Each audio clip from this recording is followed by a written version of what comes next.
Bonjour à toutes et tous.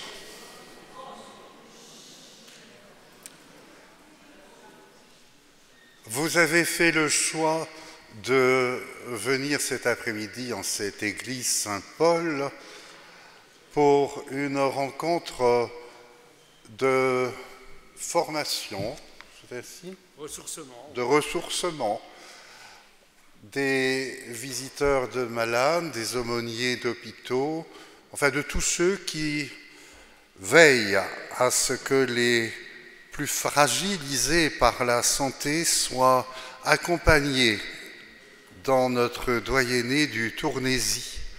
Et nous sommes heureux de vous accueillir, Éminence, Monsieur le cardinal de Kessel, ici dans ce doyenné pour cet après-midi que vous allez remplir de votre expérience. Je laisse la parole à Gérard immédiatement. Merci Michel. Monsieur le cardinal, monsieur le doyen, mesdames, messieurs, bonjour à chacune et à chacun. Au nom de l'équipe régionale des visiteurs, je vous souhaite la bienvenue. J'ai repris quelques lignes de la newsletter parue dans le diocèse en date du 29 janvier. Le 11 février marque la Journée mondiale des malades. Depuis 1992, cette journée célébrée dans toute l'Église et de façon particulière à Lourdes, auprès de Notre-Dame, se veut être un encouragement aux personnes qui donnent de leur temps, qui soutiennent les personnes malades, âgées, isolées, handicapées. Un soutien et une attention à toutes celles et ceux qui, d'une manière ou d'une autre, sont attentifs à leurs besoins. C'est une invitation à rendre grâce au Seigneur pour la vocation reçue à les accompagner.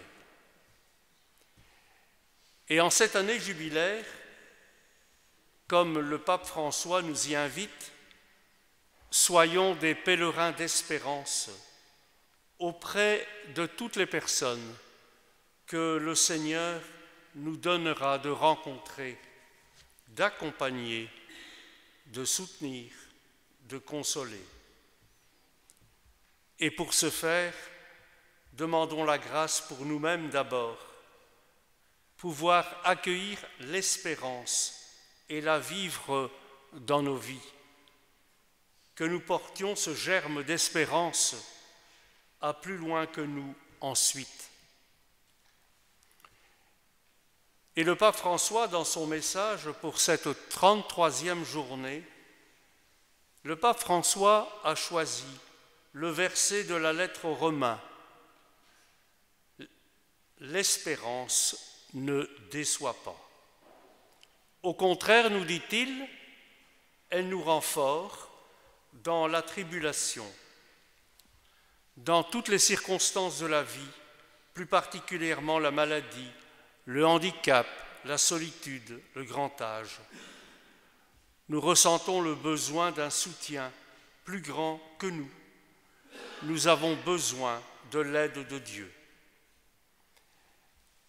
Et le pape, dans son message, nous invite à réfléchir à la présence de Dieu sous 3 aspects. La rencontre, le don, le partage. La rencontre, à travers elle, pouvoir découvrir la présence de Dieu, sa proximité, sa compassion. La rencontre, le don, l'espérance est un don à accueillir, à cultiver. Le partage, les lieux où l'on souffre sont souvent des lieux de partage où l'on s'enrichit mutuellement. Et il poursuit, nous sommes des anges de l'espoir, des messagers de Dieu, les uns pour les autres et tous ensemble. apprenons à percevoir la beauté et la portée de ces rencontres de grâce, à les inscrire dans notre cœur pour ne pas les oublier. Et il termine ce message en nous confiant à Marie. Sous ta protection, nous nous réfugions, Sainte Mère de Dieu. Ne méprise pas nos prières quand nous sommes dans l'épreuve, mais délivre-nous de tous les dangers, ô Vierge glorieuse et bénie. Fin de citation. Merci, Monsieur le Cardinal, de nous rejoindre pour accompagner ce temps de ressourcement annuel. Quelques mots. Vous êtes né en 1947 à Gand. Vous avez été ordonné prêtre du diocèse de ce même diocèse en 1972, puis évêque auxiliaire en charge du vicariat de Bruxelles. En 2002, après un bref passage à la tête du vicariat du Brabant flamand, vous êtes nommé évêque de Bruges en 2010, archevêque de Malines-Bruxelles en 2015, cardinal en 2016. Et en 2023, vous accédez à l'éméritat. Vous avez accordé aussi un grand entretien au journal Dimanche en novembre 2024. Vous avez publié il y a quelques années « Foi et religion dans une société moderne ». Ce livre est disponible en notre petite librairie. Et cet après-midi, vous nous proposez, Monsieur le Cardinal, plus qu'une réflexion, un enjeu. Écouter et rencontrer la mission de l'Église et du chrétien. Merci, Monsieur le Cardinal, de votre présence.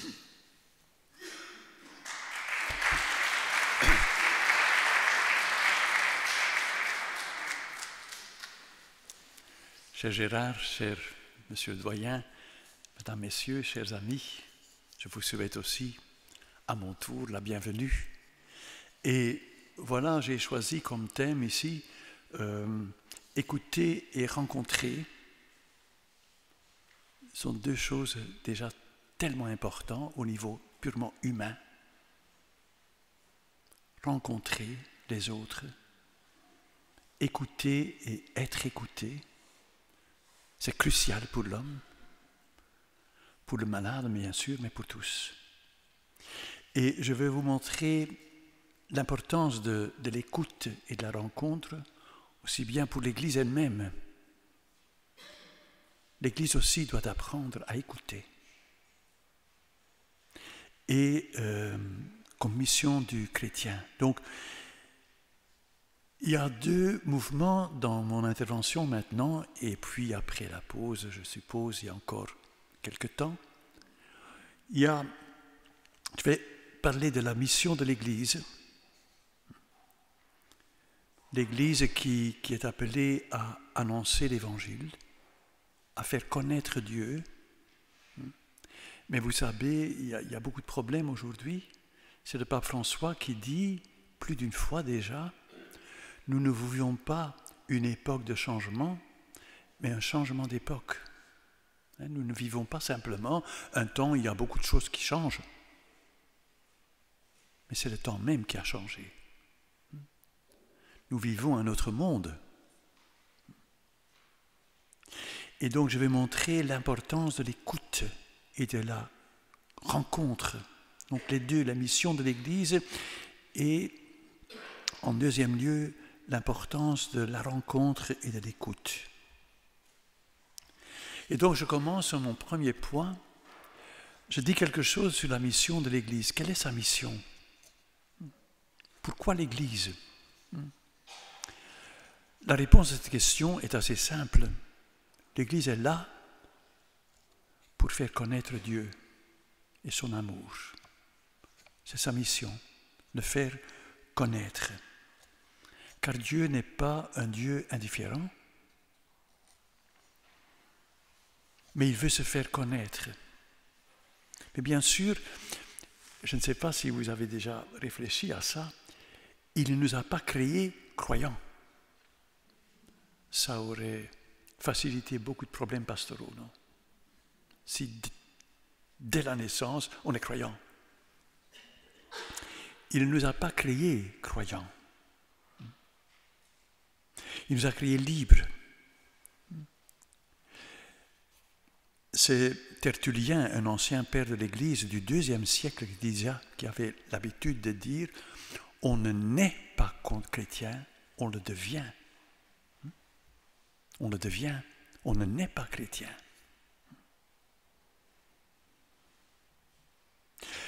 Mais qu'est-ce que Dieu peut faire pour se faire connaître? Vous savez bien, entre nous, entre hommes, femmes, pour se faire connaître, il faut s'écouter. Si on ne dit rien, ça ne marchera pas. Hein? Il faut parler, il faut s'exprimer, et il faut trouver une œil qui écoute. Sinon, le message ne passe pas. Ça vaut pour nous, les hommes, pour les relations entre les hommes, mais ça vaut aussi pour Dieu. S'il veut se faire connaître, tu dois parler et être écouté. Je ne sais pas dans la Bible, si vous le savez, mais le grand commandement, le premier commandement, c'est l'écoute. C'est le verset. Quand on demande à Jésus quel est le premier commandement, il cite un texte du Deutéronome, du livre de l'Ancien Testament, au chapitre 6, verset 4, où il est dit « Écoute Israël, le Seigneur est ton Dieu, il est l'unique, et tu l'aimeras de tout ton cœur. » Mais l'écoute. Donc, écoute, c'est le premier et le grand commandement.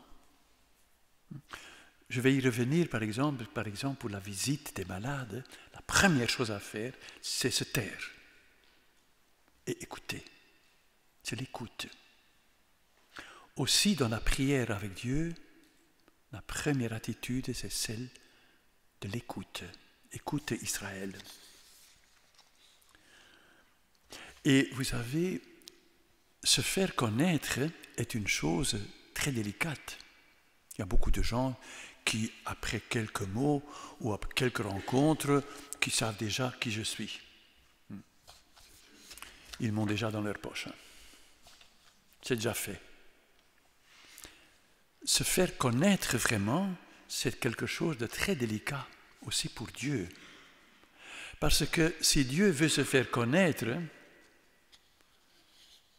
c'est pour montrer son amour, c'est pour nous dire qu'il nous aime. Ce n'est pas pour se manifester comme ça, pour nous dire qu'il est le plus grand, enfin, Non, c'est pour révéler son amour, parce que Dieu est amour. Mais vous savez, il est très très délicat de montrer son amour. Hein? Vous savez, quand un garçon ou une fille tombe amoureux ou amoureuse d'une fille, et il aime bien s'épouser avec elle, alors il peut dire, bah voilà, je vais lui dire que je vais me marier avec elle. Elle n'a qu'à accepter, hein, à l'attaque. Hein. Bah, s'il fait ça, c'est perdu d'avance. Hein. C'est clair. Bah, ça vaut aussi pour Dieu. Il ne peut pas nous obliger de l'aimer.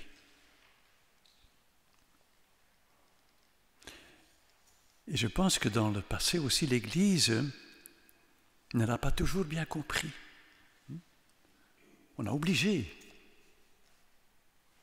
Mais de la part de Dieu, c'était une invitation très délicate. Quand on se demande, est-ce que l'Église aujourd'hui, vous savez bien, c'est un de nos grands défis, c'est la transmission de la foi. Hein? Je suis sûr aussi parmi vous, hein, des parents ou des grands-parents savent bien que les petits-enfants, il n'est pas si facile de faire passer le message. La transmission, dans notre culture actuelle, est devenue un grand défi pour l'Église. Et si on me demande, est-ce que l'Église peut encore aujourd'hui annoncer l'Évangile, donc faire connaître Dieu et son amour, alors je dis, bien sûr, l'annonce de l'Évangile, annoncer l'amour de Dieu, c'est la raison d'être de l'Église. Si elle ne le fait plus, alors c'est fini. Donc là n'est pas la question. C'est comme Paul qu'il disait dans son épître aux Corinthiens, la première épître, annoncer l'Évangile, ce n'est pas là pour moi un motif de fierté, c'est une nécessité qui s'impose à moi. Malheur à moi si je n'annonçais pas l'Évangile.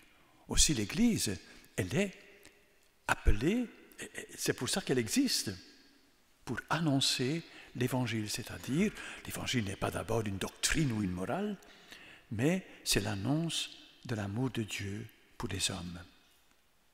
Donc la question n'est pas est-ce que nous devons encore annoncer l'Évangile aujourd'hui dans notre société sécularisée? La vraie question est comment? Et comment respecter la délicatesse de l'annonce, comme je viens de le dire là tantôt. Quelle attitude convient-il pour évangéliser? Parce qu'on peut aussi évangéliser d'une manière qui n'est pas conforme à l'Évangile lui-même.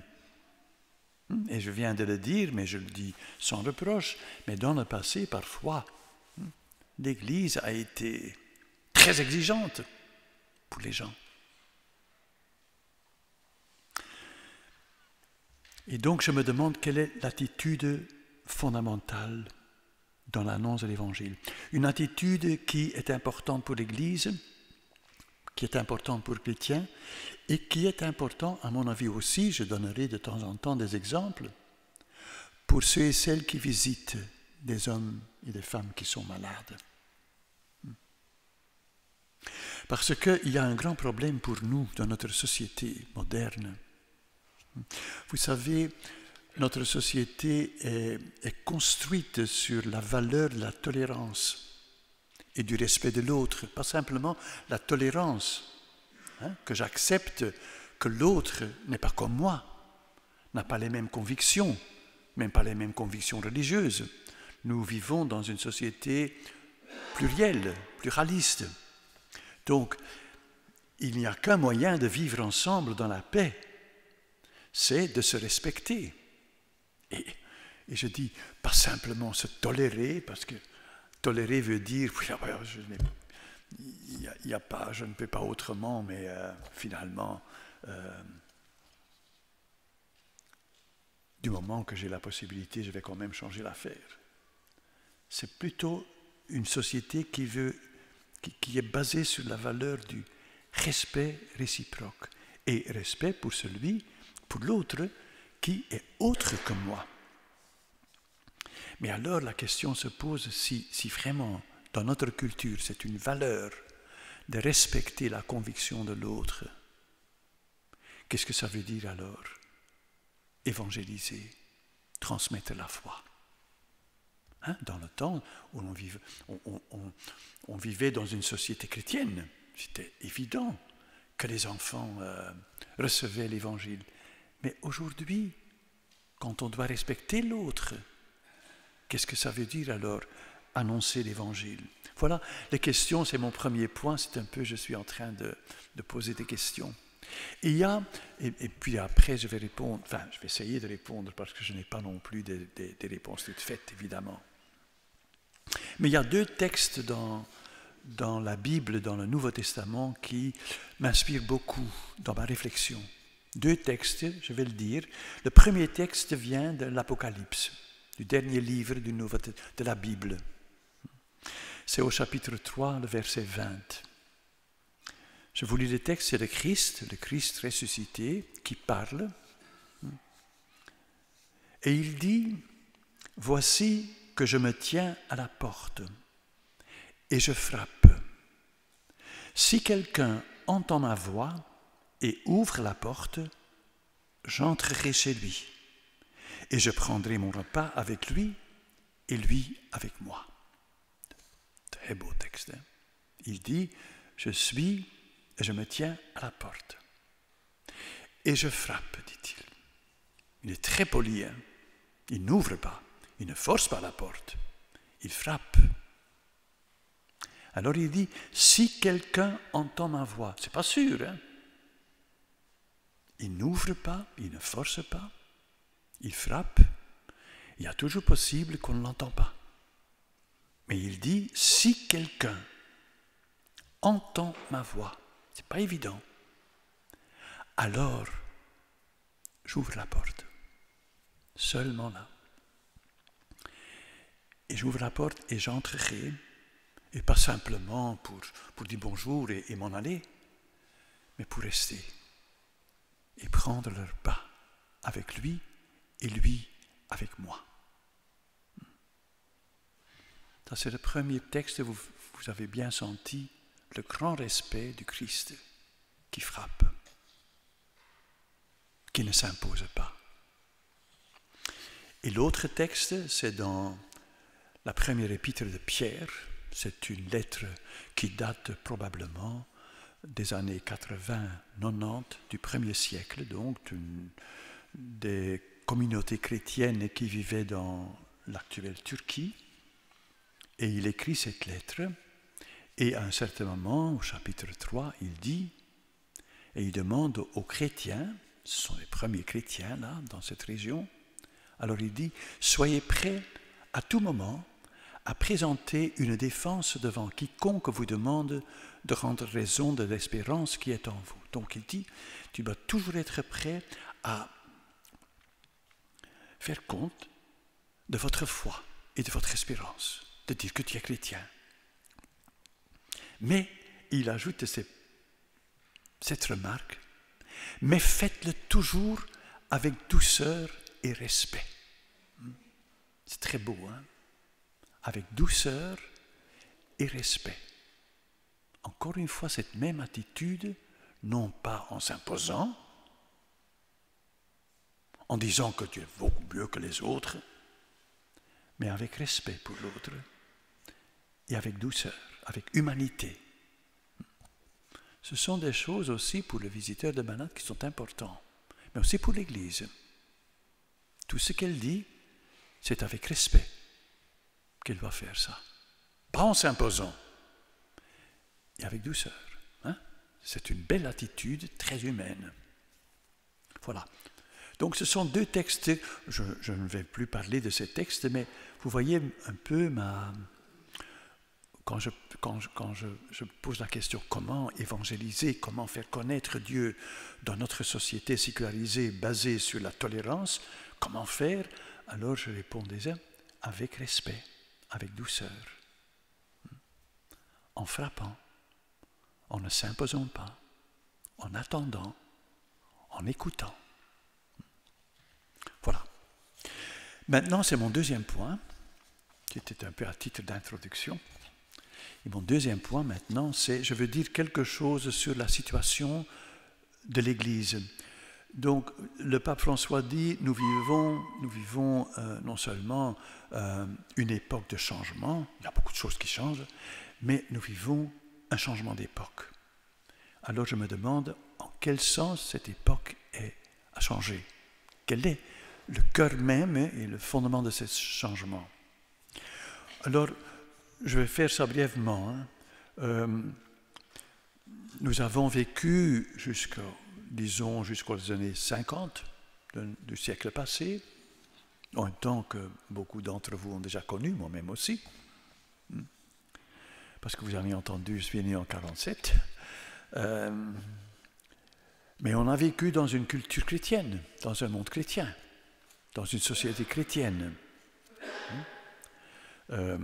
où le christianisme, je ne dis pas que tout le monde était très très catholique, aussi catholique que le pape, mais le christianisme, la foi, était le cadre de référence de toute la culture.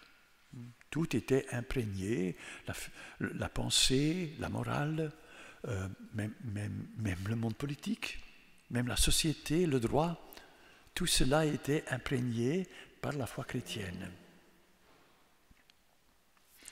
C'est un peu comme dans certains pays aujourd'hui encore, où l'islam est la religion culturelle. Hein? Je me rappelle encore quand les talibans ont pris l'Afghanistan, hein, ils ont demandé à un des talibans, là, est-ce que tout le monde est ici musulman? Alors le monsieur regardait comme ça, bien sûr, tout le monde est musulman ici. Ben, que voulez-vous enfin? Ceux qui ne sont pas, il vaut mieux partir. Hein? C'est une culture religieuse, islamique ici, en l'occurrence. Notre culture a été une culture chrétienne, où l'ensemble de la culture était imprégné par la foi chrétienne, et où tout le monde était chrétien, ici, en Occident. Alors, maintenant, ce n'est plus le cas. C'est un processus très compliqué, historique, enfin, à partir déjà du XVIe siècle, un long processus de changement. Mais notre culture, on dit, elle est sécularisée. Ça ne veut pas dire que la religion a disparu. Mais l'Église, la foi chrétienne n'a pas disparu. Mais la foi chrétienne n'est plus le cadre de référence de toute la culture. L'Église ne vit plus dans son monde, c'est-à-dire un monde chrétien, catholique, mais elle vit dans le monde. Et le monde, en latin, ça veut dire seculum. Donc, elle vit dans le monde, pas dans son monde, parce que ça, c'est très confortable. Hein. Dans le passé, c'est très confortable. On pouvait sortir du bâtiment de l'église, mais on était encore dans l'église. Il n'y avait pas moyen. C'est comme en Afghanistan maintenant, tout est imprégné par la foi islamique. Alors, si vous me demandez qu'est-ce que vous préférez alors, une culture chrétienne, religieuse, comme on l'a connue, ou bien une culture sécularisée, hein, parce que beaucoup de gens se plaignent de notre culture, hein, parce qu'elle est devenue, elle s'est déchristianisée en ce sens-là, où le christianisme n'est plus la religion dominante et la religion de toute la culture. Alors je dis, oui, je préfère une culture sécularisée. Ça peut être curieux d'entendre cela, mais je connais assez bien, oui, c'est le patriarche de Bagdad, c'est le patriarche des Chaldéens. Les Chaldéens sont des gens de l'Irak et de la Turquie de l'Est, ce sont des catholiques, mais ce sont de rites chaldéens, et ils vivent en Irak. Et vous savez que les chrétiens en Proche-Orient sont tous des citoyens de deuxième rang, parce que ce sont des pays, hein, des cultures religieuses, mais islamiques. Et donc le chrétien est de deuxième rang, ce qui fait que beaucoup de jeunes ménages partent. Hein. Ils sont ici, par exemple, chez nous, les Chaldéens sont surtout à Bruxelles. À Malines, il y a 2 grandes communautés, ça fait 5000 personnes. Et donc, dans 2-3 générations, ça va... Et ils sont aussi à Anvers. C'est lui qui me dit, donc, le cardinal Sacco, il est cardinal aussi, le cardinal Sacco, qui est le patriarche des Chaldéens, il dit, de grâce, ne nous donne pas un régime religieux. Donne-nous un régime laïque. Les chrétiens sont des citoyens, comme les autres. Et ils ne demandent pas des privilèges pour l'Église, mais d'être traités comme tous les autres. C'est ça. Parce que dans une société religieuse, les chrétiens là, en Irak, sont des citoyens de deuxième rang. Donc, je plaide pour une culture sécularisée, mais je suis bien d'accord que ça ne résout pas tous les problèmes, parce qu'une culture sécularisée prend le risque de ne plus comprendre le sens même de la religion. Donc, quand on vit dans une culture où la foi en Dieu n'est plus évidente, alors le risque est plus grand de ne plus voir quel est le sens de la religion. Donc, la sécularisation peut se radicaliser en sécularisme. Donc, je plaide pour une société sécularisée. Je pense que nous devons accepter ça. Nous ne vivons pas seuls dans le monde. Nous ne vivons plus dans notre monde, mais dans le monde comme Église. Mais la mentalité séculariste n'est pas sans danger pour la culture elle-même et pour le monde. Donc de perdre le sens du religieux. Parce qu'on dit parfois aussi, les gens aujourd'hui ne comprennent plus, ils ne savent plus beaucoup de choses de la foi. Mais ce qui est beaucoup plus grave, parce qu'on dit les enfants ne savent plus ce que c'est un tabernacle, ils ne savent plus ce que c'est ça. Mais le plus grave, c'est qu'on est en train de perdre le sens du religieux même. Ça, c'est le grand danger d'une culture sécularisée. Donc, j'accepte cette culture. L'Église ne peut pas s'imposer à la culture comme la seule possibilité. Elle doit vivre avec les autres dans le respect des autres. Mais en même temps, on risque dans notre culture de perdre le sens de la foi. Et beaucoup disent, c'est une mentalité qui est très répandue. Il y a beaucoup qui disent, mais bien sûr, vous pouvez être chrétien dans notre culture. Mais bien sûr, tout le monde peut faire ce qu'il veut. Notre culture est basée sur la liberté et le respect de l'autre. Donc, aucun problème. Mais, disent-ils, ça n'a de pertinence que pour ta vie privée. Ne dérange pas les autres avec ça. C'est cette mentalité, c'est ce qu'on appelle, les sociologues, la privatisation de la foi. La foi qui n'a de pertinence que pour la vie individuelle et la vie privée, mais qui n'a aucune pertinence sociétale. Là, vous comprenez bien que l'Église ne peut pas accepter cette mentalité. Elle est vraiment contre le message même de l'Évangile, parce que l'Évangile appelle les chrétiens, vous appelle aussi, de rendre ce monde qui a été créé par Dieu, qui a été donné à l'homme par Dieu, de le rendre plus humain, plus juste, plus fraternel. Donc si je m'engage pour ce monde, c'est non seulement en tant que citoyen, mais en tant que chrétien. Et donc on ne peut pas dire que la foi, il y a séparation entre l'Église et l'État. L'Église n'a aucun pouvoir politique. Mais il n'y a pas séparation entre la foi et la vie en société, et la vie et le vivre ensemble. La foi, précisément, m'inspire et me motive pour partager la vie avec les autres. C'est pour cela que vous allez visiter les malades. Vous n'avez rien à vendre, j'espère. Rien. C'est simplement parce que vous voulez rencontrer des personnes qui souffrent ou qui sont seules. C'est un acte d'humanité. Donc, et c'est à partir de votre foi. C'est à partir de nos fondements humains aussi, mais de notre foi. L'Évangile n'a pas simplement quelque chose à dire pour ma propre vie individuelle intérieure, mais m'aide aussi à m'engager pour la société et pour les hommes. Ce sont de très belles paroles du Concile Vatican II. Ce sont les premières paroles de la grande constitution Gaudium et Spes sur l'Église dans le monde d'aujourd'hui. C'est un des grands textes de Vatican II. Il y a le texte sur l'Église elle-même, Lumen Gentium, sur son essence, mais aussi sur sa mission dans le monde. Ça, c'est Gaudium et Spes. Et cette constitution commence avec ces paroles. Je vais lire ça. Et je pense que vous allez entendre aussi votre mission comme visiteur de malades.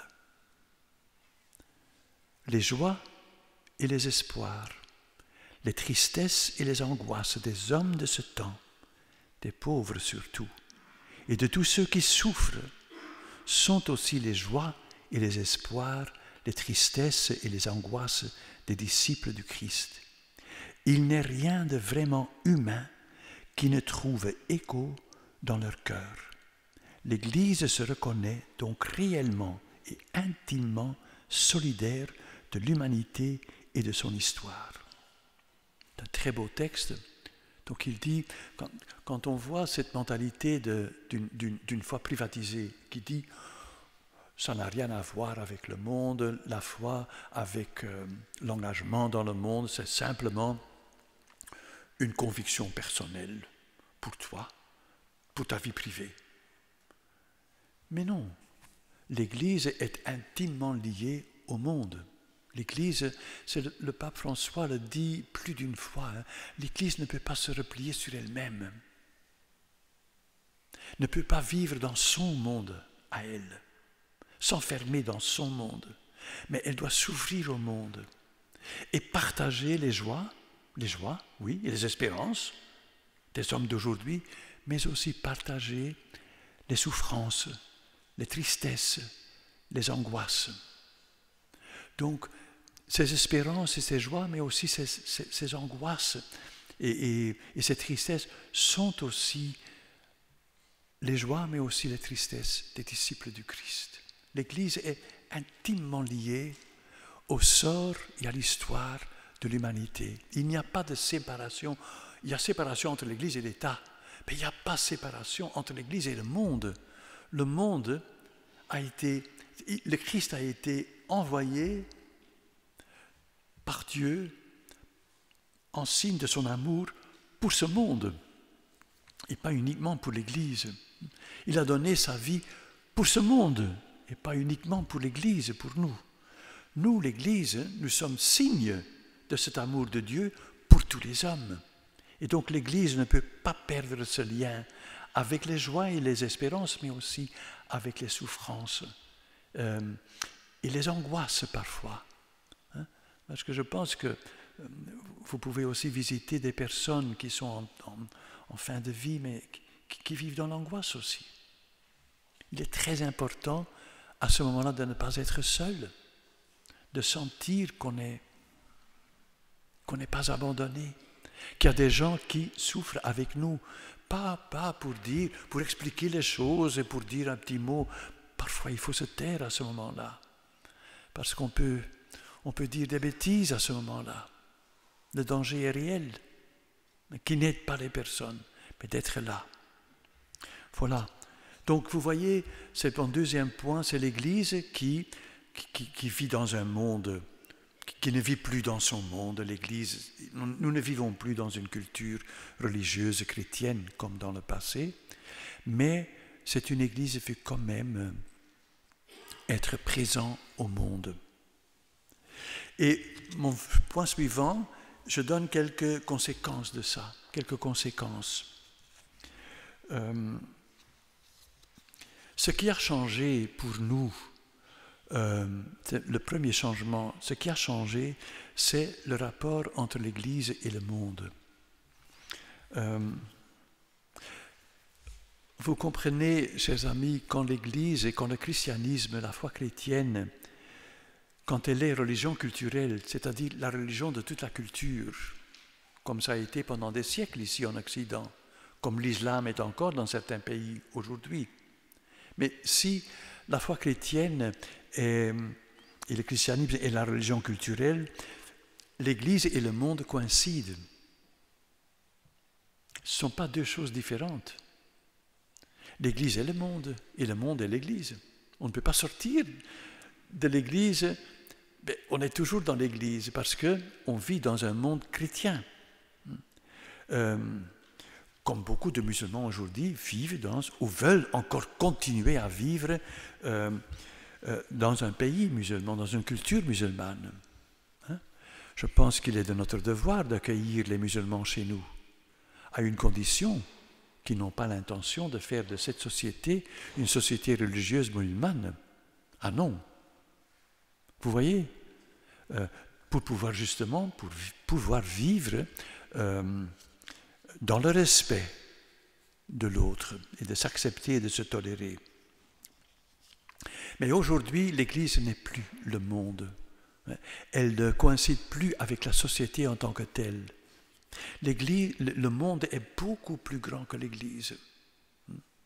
Parfois, dans le temps, évidemment, tout le monde allait à la messe. C'est évident.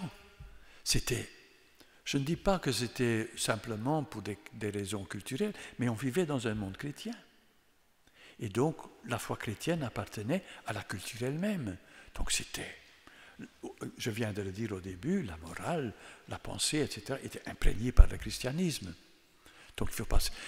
Imaginez-vous qu'aujourd'hui, tout le monde allait à la messe, ce serait bien le plus grand miracle du monde. C'est dans les conditions qui sont aujourd'hui, dans un monde changé et sécularisé, ce n'est pas possible. Le rabbin à Bruxelles ne se demande jamais, mais où sont-ils tous ces Bruxellois? Il sait bien qu'à la synagogue, c'est pour les Juifs. Et aujourd'hui, c'est pour les chrétiens, l'Église. Mais évidemment, l'Église a le devoir de faire connaître la foi, de faire connaître Dieu et son amour à tous. Et voilà, c'est mon deuxième conséquence. Quand il s'agit de l'évangélisation, je pense qu'il faut faire distinction entre évangélisation et christianisation. Évangélisation, ça veut dire annoncer l'évangile, faire connaître l'amour de Dieu, faire connaître le Christ, faire connaître son évangile. Christianisation, ça c'est essayer de faire de la société elle-même une société chrétienne. Christianiser, non pas simplement proposer la foi chrétienne aux citoyens d'une société, mais rendre cette société chrétienne. Comme dans les pays musulmans, on islamise, si je peux employer ce terme, la société. C'est une société islamique. Donc, moi je pense qu'aujourd'hui, il faut vraiment faire la distinction entre ces deux choses. Annoncer l'Évangile d'une part, et christianiser la société d'autre part. Alors je pense que l'évangélisation ne peut pas être confondue avec la restauration d'une civilisation chrétienne homogène. Ce n'est pas, ça c'est je pense aussi, ce n'est pas la mission de l'Église de faire de la société elle-même une société chrétienne. Comme je dis à l'islam, vous n'êtes pas ici en Occident pour faire de l'Occident un continent islamique. Ici, nous devons vivre dans le respect de l'autre et vivre ensemble dans ce respect. Mais dans cette société, je dis maintenant sécularisée, l'Église est là comme un signe de l'amour de Dieu pour tous les hommes.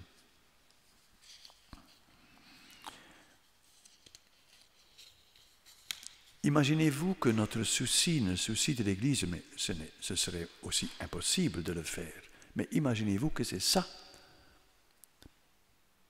qu'elle pense que c'est ça sa mission, donc de faire disparaître les Juifs, de faire disparaître toutes les autres religions, l'islam, de faire disparaître ceux qui ne croient pas, comme c'était le cas jusqu'au XVIIe, XVIIIe siècle ici en Europe. Imaginez-vous que c'est ça la mission de l'Église, de faire disparaître les autres.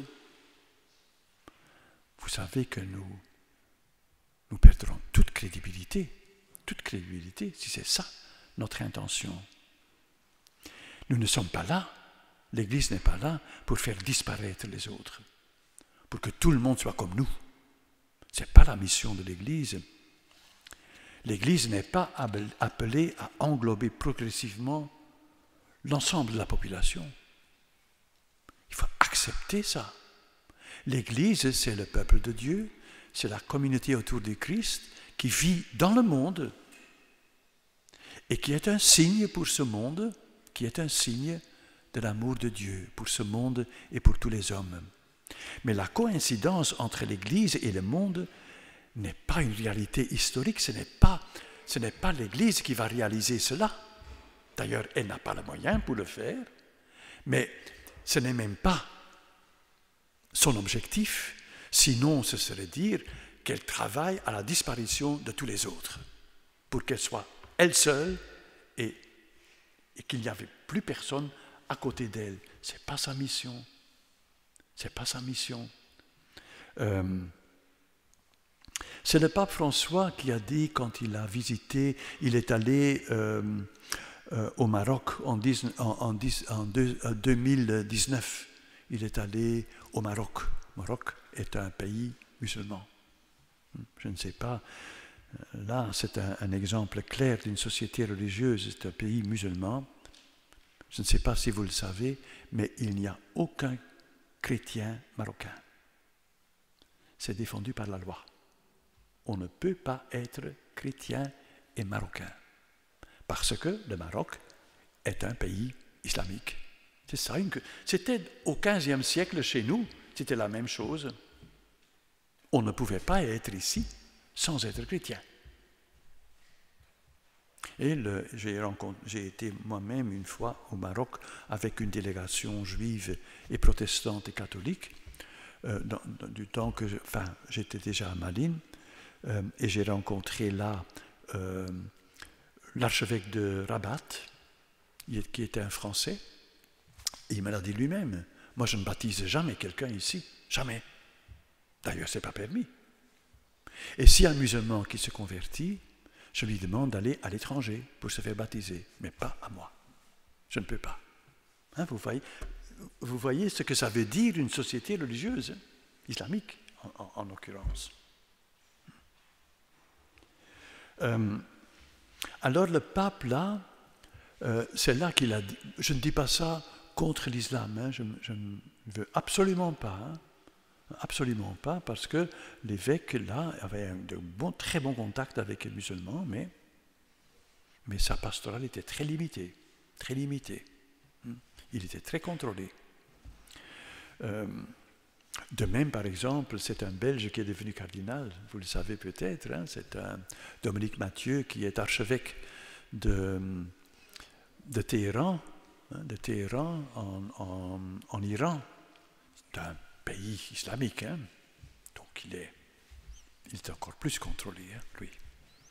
Il y a une petite communauté catholique en Iran. Mais le pape a dit là à Rabat en 2019, le problème n'est pas d'être peu nombreux, mais d'être insignifiant. À mon avis, c'est une des paroles les plus dures du pape. Le problème n'est pas d'être moins nombreux, parce qu'on se plaint toujours, quand on à l'église, où sont les autres? Le problème n'est pas d'être peu nombreux, le problème c'est d'être insignifiant. On peut être très nombreux et pas signifier grand-chose. On peut être moins nombreux, mais signifier quelque chose.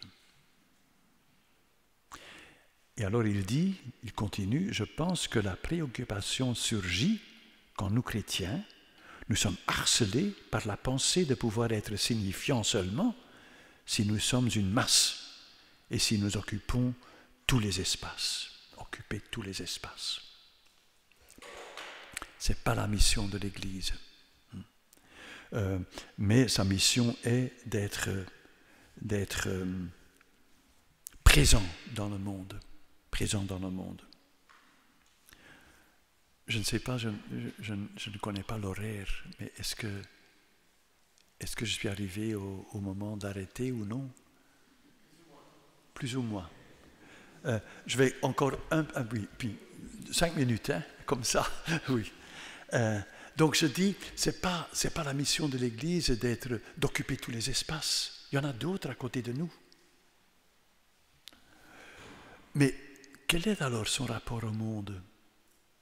Alors le Concile Vatican II a employé une terminologie qui me paraît très belle et très importante pour aujourd'hui. Elle a dit de l'Église qu'elle est sacrement pour le monde. C'est un peu curieux, hein? Sacrement pour le monde. Vous savez ce que c'est un sacrement, hein? Je suis sûr que beaucoup d'entre vous ont encore connu le catéchisme. Et là, il est dit dans le catéchisme, un sacrement est un signe visible et efficace de la grâce, de l'amour de Dieu. Un signe, parce que sacramentum en latin, ça veut dire signum. Signe. Donc, le Christ est le signe de l'amour de Dieu, le signe visible et efficace. C'est lui qui nous a révélé l'amour de Dieu. C'est lui le sacrement fondamental. Les autres sacrements sont dérivés de lui. Il y a 7 sacrements, vous le savez aussi. Mais le Christ est le sacrement fondamental. C'est lui le signe de l'amour de Dieu pour le monde. Dieu a tant aimé le monde qu'il a donné son Fils pour le salut du monde. Pas uniquement pour le salut de l'Église, mais pour le salut du monde. Mais l'Église est le corps du Christ. L'Église appartient au Christ. La tête et le corps font une unité. Et donc l'Église, elle aussi, est sacrement de l'amour de Dieu. C'est ça sa mission. C'est dans le monde, là où elle vit, on peut être très nombreux, on peut être moins nombreux. Là n'est pas le problème. Là n'est pas le problème.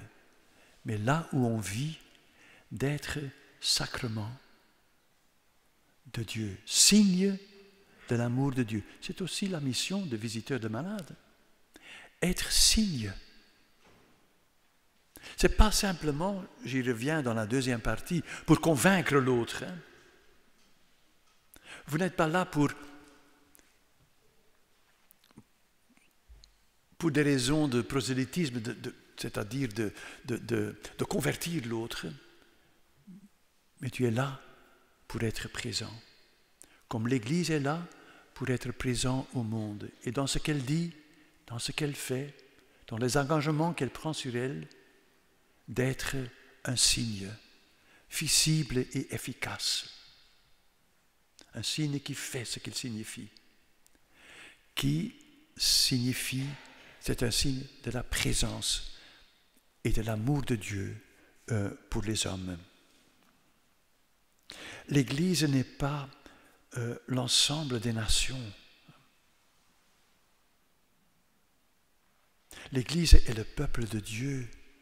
Elle ne rassemble pas tout le monde, mais est le peuple de Dieu, le nouveau peuple de Dieu, qui vit parmi les nations, parmi les hommes, et qui veut être un signe de l'amour de Dieu pour tous les hommes. Elle n'est pas tout, mais elle est partout. Vous voyez, elle est partout. Partout où il y a des hommes. C'est le pape François qui le dit aussi dans les périphéries, aussi bien géographiques. C'est pour ça, par exemple, parce qu'il fait de Monseigneur Dominique Mathieu un cardinal. Parce que finalement, si on compare ça à l'archevêque de Paris, c'est rien du tout. Mais c'est un signe. Dieu cherche aussi la périphérie. Là où il n'y a presque plus rien. Là. Il me l'a dit aussi. Parce que il faut pas, ce n'est pas dans des termes d'efficacité, mais je suis ici.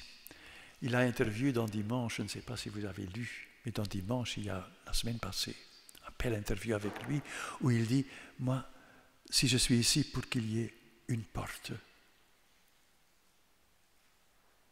en Iran, une porte, qu'on puisse, si on veut, on peut frapper. Vous voyez, c'est l'image aussi de la porte. Il faut frapper, mais pour pouvoir frapper, il faut une porte.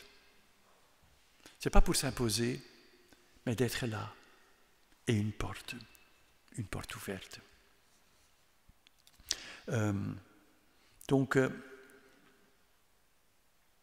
c'est ça, mais je vais dans la deuxième partie un peu plus concret, mais c'est ça, à mon avis, la mission de l'Église. Ce n'est pas pour convaincre tout le monde, pour que tout le monde puisse, comme c'était dans le passé, que tout le monde soit à nouveau des chrétiens. Ce n'est pas possible. Ce n'est pas une pastorale de la conquête, mais une pastorale de la présence, d'être présent. Mais ce que ça veut dire être présent, ce que ça signifie alors être présent pour rencontrer, écouter, ça c'est pour la deuxième partie. Merci. Bon, c'est pour après, pour après.